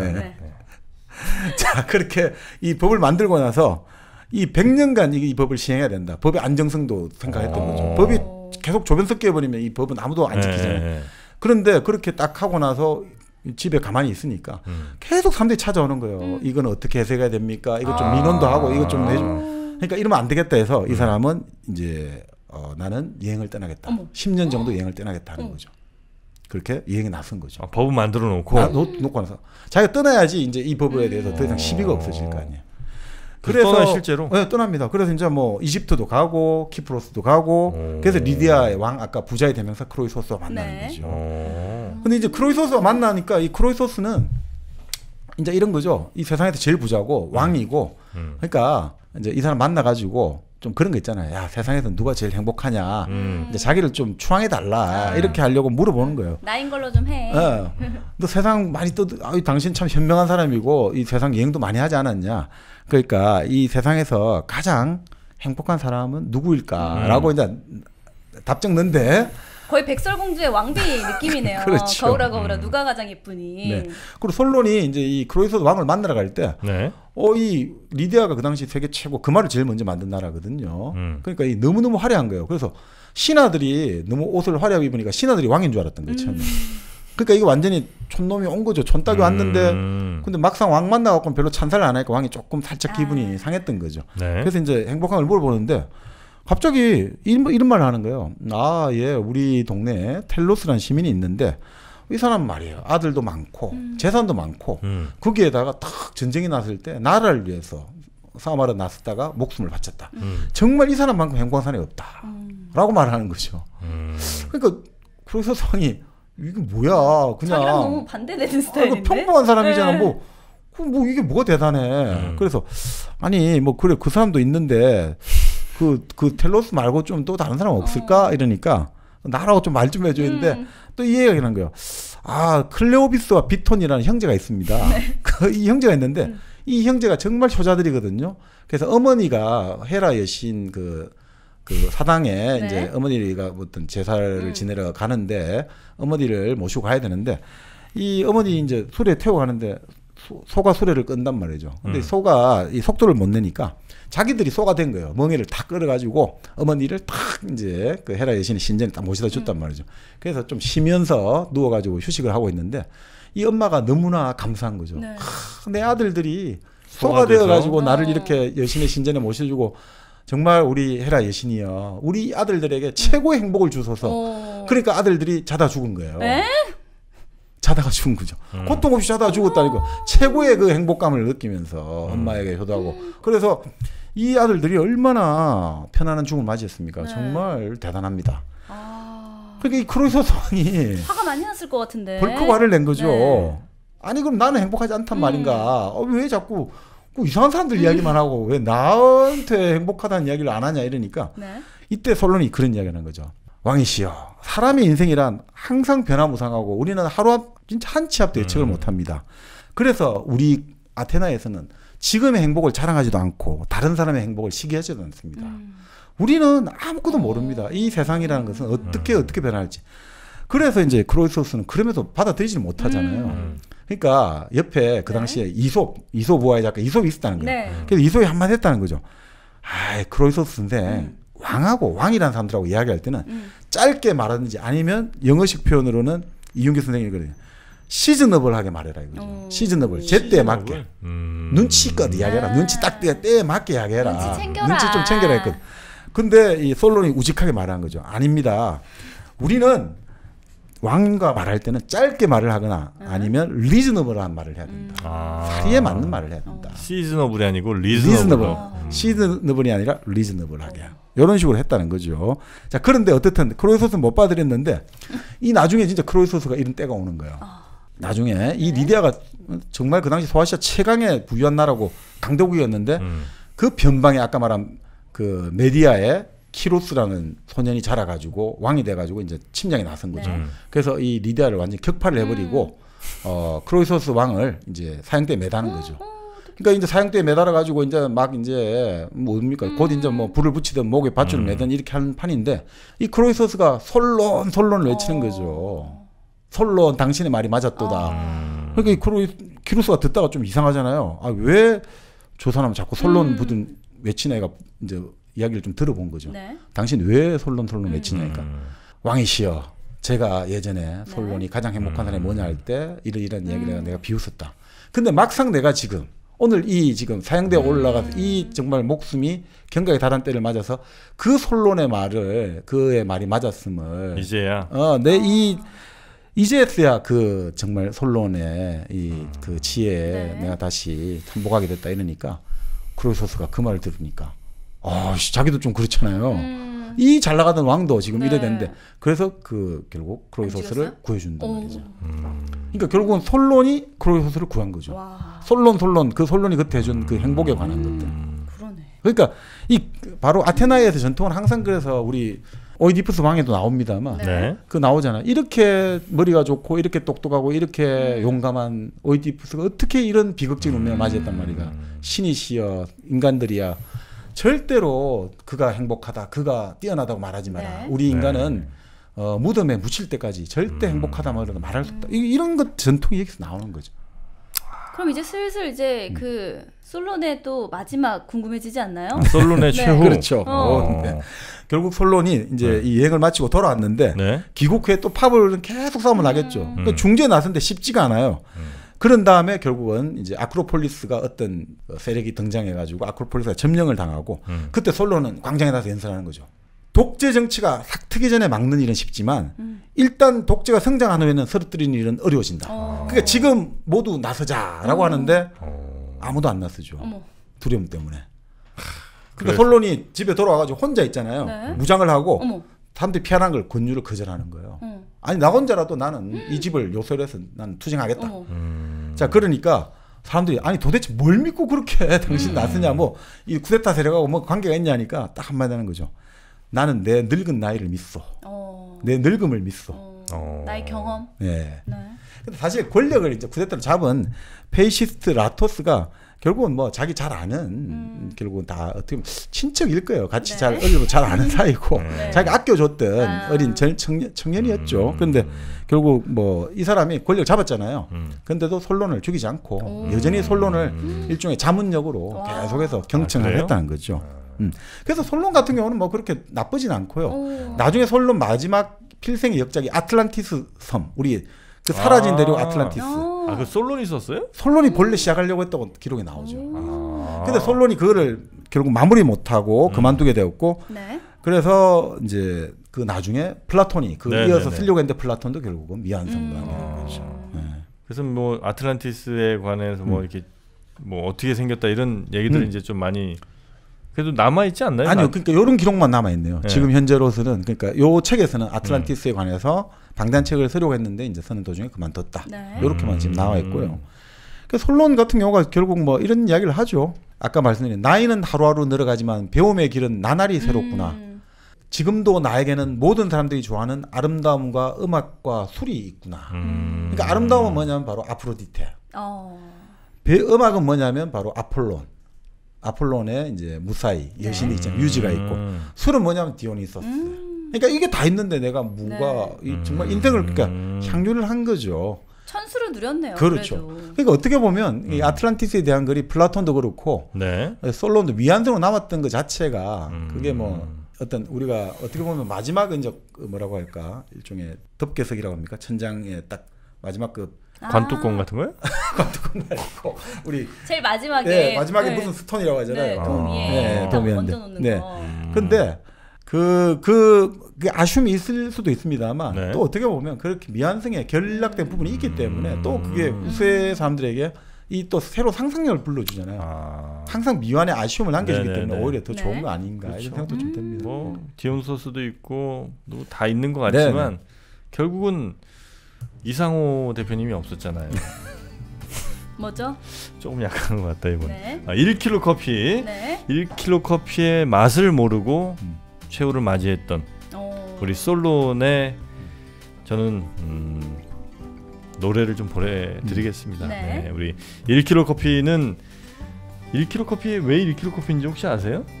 아니요. 그건 잘 모르시죠. 근데 이제 1kg 커피가 보통 이제 원두 같은 거 갈아서 판매할 때 200g 단위로 많이 판매하지 않습니까? 근데 이제 1kg 단위로도 크게도 이제 많이 판매를 하셨던 거예요. 예를 들면 뭐 카페 같은데 좀 많이 사용할 수 있잖아요. 그렇게 이제 킬로그램 단위로도 아주 합리적 가격에 공급을 하셨는데 이번에 수원 카페 앤 베이커리 페어라는 걸 합니다. 6월 10일부터 13일 동안, 그러니까 나흘 동안 하는 거죠. 6월 10일부터 13일까지 수원 컨벤션 센터, 여기 이제 광교 중앙역에 있는 데인데 여기에 가시면 1kg 커피 직접 시음도 해보실 수 있고 그리고 거기서 직접 구매도 하실 수 있으니까 우리 다 같이 6월 10일 한번 모여보죠. 지금 참 코로나 때문에 그렇게 모일 때는 아니구나. 어쨌든 이게 다 같이 모이는 건 좀 그렇더라도 하여튼 각각 개인들이 4인으로 가면 되죠. 손에 손잡고 또 백신 맞으신 분들은 또 제외가 되니까. 그렇죠. 요즘 뉴스 굉장히 또 그럼요. 자, 광교 중앙역에 있는 수원 컨벤션 센터에서 1kg 커피 한번 만나보셔도 좋겠습니다. 자, 근데 저희가 지금 솔론까지 했는데 지금 둘이 더 남았죠? 둘이 더 남은 게 아니라 지금 47명이 남았어요. 물론 47명이 저희가 다 소개해드릴 수는 없습니다만 그래도 지금 저 안에 계신 예를 들면 뭐 맨 처음 얘기했던 그 누굽니까? 알렉산드로스 그리고 뭐 케사르, 포프리 콜라 이분들은 만나봐야 되는 거 아니겠습니까? 그렇죠. 자, 그럼 뭐 방법이 없네요. 달리 방법이 없이 저희가 이번 플루타르코스 영웅전은 다음 주에 좀 더 이어서 가봐야 되지 않을까. 어떻게 괜찮으시겠습니까? 사실 지금 뭐 말씀드린 로물루스나 솔론 같은 경우는 정말 맛보기밖에 안 되고요. 정말 포플리 콜라라든지 큰일 났어. 케이사르라든지 알렉산드로스 워낙 유명해. 진국 중에 진국이죠. 그러니까 지금은 변죽만 울렸다. 우리가 사실 그렇게 볼 제가 아주 게스트로 온 타이밍이 아주 딱 좋았네요. 아주 계속 늘어났으면 좋겠어요. 한 10부작도 하고. 아니 2시간 2시간 했는데 이제 맛보기 봤다 그러면 우리 시청자분들은 좋습니다. 어쨌든 뭐 우리 플루타르코스 영웅전은 우리가 진짜 일생 동안 한 번 정도는 읽어봐야 될 거고 또 맞습니다. 이런 결국은 서양 지금 현재 전 세계를 뭐 나름 뭐 선도한다고 하는 그 문화의 원류가 또 이쪽 아니겠습니까? 그렇죠. 그러니까 아까 이제 일부에 말씀드렸는데 그 에머슨이라는 미국의 사상가 시인이 말했던 되게 도산에 불탈 때 자기가 건져낼 책이 딱 3종류가 있는데 첫 번째가 문학의 셰익스피어 전집, 두 번째가 철학의 플라톤 전집, 바로 세 번째가 역사의 플루타르코스 영웅전이다 이렇게 말했거든요. 하네요. 저는 좀 약간 그건 마음에 들지 않습니다. 네. 세 권을 반드시 구해야 된다면 네. 뭐죠? 역사 권력 인간 우리 정박님의 책 왜 그게 빠져 있나? 그걸 구했어야지. 네. 사람. 아유, 에머슨 참 부족하네. 네. 그 책까지 꼭 구해주시기 바라겠고요. 네. 그럼 저희는 그러면 플루타르코스 영웅전을 다음 주에 또 이어서 네. 정말 중요한 분들이 남아 있으니까요. 그분들과 함께 이야기 풀어보도록 하겠습니다. 우리 유지은님 괜찮으실까요? 네. 아유 그럼요. 네. 너무 좋죠. 유지님 요즘 뭐 네. 유튜브 뭐 하신다고요? 런던 고라니의 내 돈 정비소. 네, 여러분 경제 뉴스 함께해요. 경제 뉴스를 주로 다루시는군요. 런던 고라니님과 함께하는 내 돈 정비소도 혹시 시간 되시는 분들 한번 보셔도 괜찮겠습니다. 자, 그럼 저희 일생 동안 반드시 읽어야 될 100권의 책 일당백. 다음 시간에 플루타르코스 영웅전 조금 더 이어서 여러분께 전해드리도록 하겠습니다. 자, 오늘 함께해 주신 여러분 대단히 고맙습니다. 고맙습니다. 네. 고맙습니다.